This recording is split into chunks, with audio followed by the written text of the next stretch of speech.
Hello नमस्कार, Indira online study YouTube channel में आप सभी का स्वागत है। आज हम लोग डेली करंट अफेयर्स में 8 से 10 क्वेश्चन इंपॉर्टेंट डिस्कस करेंगे। तो देर न करते हुए आइए हम लोग देखते हैं। क्वेश्चन नंबर फर्स्ट में क्या करा, हाल ही में भारत ने किस क्षेत्र में बड़ा निवेश बढ़ाने की घोषणा की है? टेक्सटाइल में?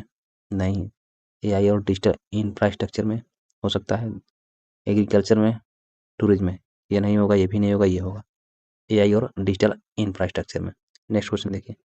क्वेश्चन नंबर 2 में क्या करा, मेक इन इंडिया अभियान मुख्यतः किससे संबंधित है?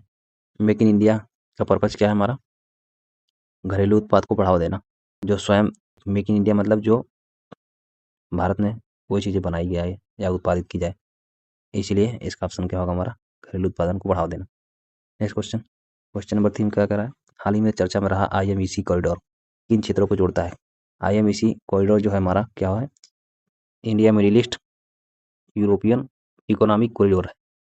ठीक, तो इसलिए ऑप्शन नंबर हमारा बी सही होगा। नेक्स्ट क्वेश्चन देखिए, भारत किस क्षेत्र में दुनिया के फास्टेस्ट ग्रोइंग मेजर इकोनॉमिक में बना हुआ है? तो इसका हो जाएगा एग्रीकल्चर में नहीं, टेक्नोलॉजी में नहीं, फास्टेस्ट इकोनॉमी में होगा। ऑप्शन नंबर सी आपका सही होगा, ये भी नहीं होगा। नेक्स्ट क्वेश्चन देखिए। क्वेश्चन नंबर 5 में क्या करा, यूपीआई का संबंध किससे है? ये तो जनरली सभी लोग जानते होंगे, यूपीआई का संबंध डिजिटल पेमेंट से है। नेक्स्ट क्वेश्चन देखिए, हाल ही में ग्लोबल क्लाइमेट समिट में मुख्य चर्चा किस विषय पर हुई है? तो मुख्य विषय की चर्चा जो होगी वो ऑप्शन नंबर सी होगी, कार्बन रिडक्शन पे, क्योंकि टूरिज्म पे तो नहीं हुई है, स्पेस पे भी नहीं हुई है, ट्रेड पे भी नहीं हुई है, कार्बन रिडक्शन पे हुई है। क्वेश्चन नंबर 7 में उत्तर प्रदेश में हाल ही में किस प्रकार के प्रोजेक्ट्स पर तेजी से काम हो रहा है? तो मेट्रो पे नहीं होगा, एक्सप्रेसवे पे हाँ ये सही है, एयरपोर्ट पे ये भी नहीं, रेलवे ये भी नहीं, ये होगा ऑप्शन नंबर बी हमारा, एक्सप्रेसवे पे बहुत तेजी से काम चल रहा है, काम हो रहा है। नेक्स्ट क्वेश्चन नंबर 8 में हाल ही के समय में भारत किस सेक्टर में सेल्फ रिलायंस या आत्मनिर्भरता बढ़ा रहा है? फैशन में? ये नहीं होगा। डिफेंस में? हाँ यही होगा, क्योंकि हमें बाहर से हथियार खरीदने पड़ते हैं, तो जितनी जल्दी हम अपने आप को सेल्फ रिलायंस बना लेंगे या आत्मनिर्भर बना लेंगे, उतना ही ज़्यादा मेरा इम्पोर्ट कम हो जाएगा या आयात कम हो जाएगा, तब मैं ज़्यादा से ज़्यादा एक्सपोर्ट करना शुरू करूँगा, हमारी इकोनॉमी बढ़ेगी। ठीक, इसलिए सेल्फ रिलायंस बढ़ाना ज़रूरी है, आत्मनिर्भरता को बढ़ाना ज़रूरी है। नेक्स्ट क्वेश्चन देखिए, हाँ ये डेली करंट अफेयर्स के एमसीक्यू का सेट नंबर 2 देख लीजिए, जो थोड़ा हार्ड है, ठीक, पिछले वाले से और उसी से रिलेटेड है। ठीक, हाँ इसमें क्वेश्चन नंबर फर्स्ट देखिए क्या करा, आईएमईसी अभी मैं बताया पिछले वाले में, India middle east European corridor. ठीक, इसका मुख्य उद्देश्य क्या है, यही पूछ रहा है। तो इसमें इसका मुख्य उद्देश्य क्या है, ट्रेड कनेक्टिविटी और लॉजिस्टिक सुधार करना। ठीक है, जब ये कॉरिडोर बन जाएगा तो इससे हमारा ट्रेड आसानी से होगा, व्यापार आसानी से होगा और लॉजिस्टिक सुधार होगा।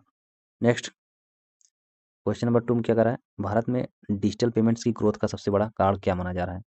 तो डिजिटल पेमेंट की ग्रोथ का सबसे बड़ा कारण क्या होगा? गवर्नमेंट पॉलिसीज और यूपीआई एडॉप्शन। कैश शॉर्टेज, ये वाला ऑप्शन नहीं होगा, ये भी नहीं होगा, ये भी नहीं होगा, ये होगा option number B, government policies और यूपीआई एडॉप्शन। नेक्स्ट क्वेश्चन देखिए इसे। क्वेश्चन नंबर 3 में क्या करा है, कार्बन न्यूट्रलिटी का सही अर्थ क्या है? कार्बन एमिशन को बढ़ाना, ऐसा तो होगा नहीं बढ़ाना। फ्यूल कंजप्शन बढ़ाना, ये भी गलत है, क्योंकि हम फ्यूल कंजप्शन बढ़ाएंगे तो भी दिक्कत है ना। पोल्यूशन इग्नोर करना, ये भी गलत है। कार्बन एमिशन को जीरो बैलेंस करना, ये सही है। कार्बन एमिशन को जीरो बैलेंस करना, यानी कार्बन को जितना कम से कम कर सके उतना ज़्यादा करना चाहिए। ठीक है, इसलिए पेड़ पालो ज़्यादा से ज़्यादा लगाए जा रहे हैं। ठीक है, और कल कारखाने जिसमें धुएँ ज़्यादा निकलते हैं वो सब चीज़ें शॉर्टेज किया जा रहा है, कम किया जा रहा है। इससे क्या है, कार्बन एमिशन कम होगा। तो इसलिए ऑप्शन नंबर 20 सही होगा। नेक्स्ट क्वेश्चन देखिए। क्वेश्चन नंबर 4 में क्या करा है, मेक इन इंडिया इनिशिएटिव किस सेक्टर में सबसे ज़्यादा इम्पैक्ट डाल रहा है? तो किस सेक्टर में सबसे ज़्यादा इम्पैक्ट डाल रहा है ये? एग्रीकल्चर में? ये नहीं होगा ऑप्शन। एंटरटेनमेंट में? ये भी नहीं होगा। टूरिज्म में? ये भी नहीं होगा। ऑप्शन नंबर बी सही होगा, मैन्युफैक्चरिंग एंड डिफेंस में। जबकि पिछले वाले सेट में मैंने बताया था डिफेंस में, यहाँ मैन्युफैक्चरिंग एंड डिफेंस, तो बात तो वही हुई, मैन्युफैक्चर होगा तभी तो डिफेंस में हम ज़्यादा से ज़्यादा आत्मनिर्भर हो पाएंगे, सेल्फ रिलायंस हो पाएंगे, जो इसके पहले वाले सेट में मैंने बताया था। ठीक, इसलिए ऑप्शन नंबर बी सही होगा। नेक्स्ट क्वेश्चन देखिए। क्वेश्चन नंबर 5 में, हाल ही में एआई सेक्टर में इन्वेस्टमेंट बढ़ाने का मुख्य कारण क्या है? एआई सेक्टर में इन्वेस्टमेंट बढ़ाने का मुख्य कारण क्या है? इंटरटेनमेंट? केवल इंटरटेनमेंट नहीं, केवल स्पोर्ट ये भी नहीं, केवल फैशन ये भी नहीं, ऑटोमेशन एंड इकोनॉमिक ग्रोथ ये होगा। ठीक है, हाल ही में एआई सेक्टर में इन्वेस्टमेंट को बढ़ाने का मुख्य कारण क्या है? ऑटोमेशन और इकोनॉमिक ग्रोथ के लिए, तो इसलिए ऑप्शन नंबर बी सही होगा। नेक्स्ट क्वेश्चन देखिए। क्वेश्चन नंबर 6 में, ग्लोबल इकोनॉमी में भारत की स्ट्रांग पोजीशन का मुख्य कारण क्या है? ग्लोबल इकोनॉमी में भारत की स्ट्रांग पोजीशन का मुख्य होने का कारण क्या है हमारा?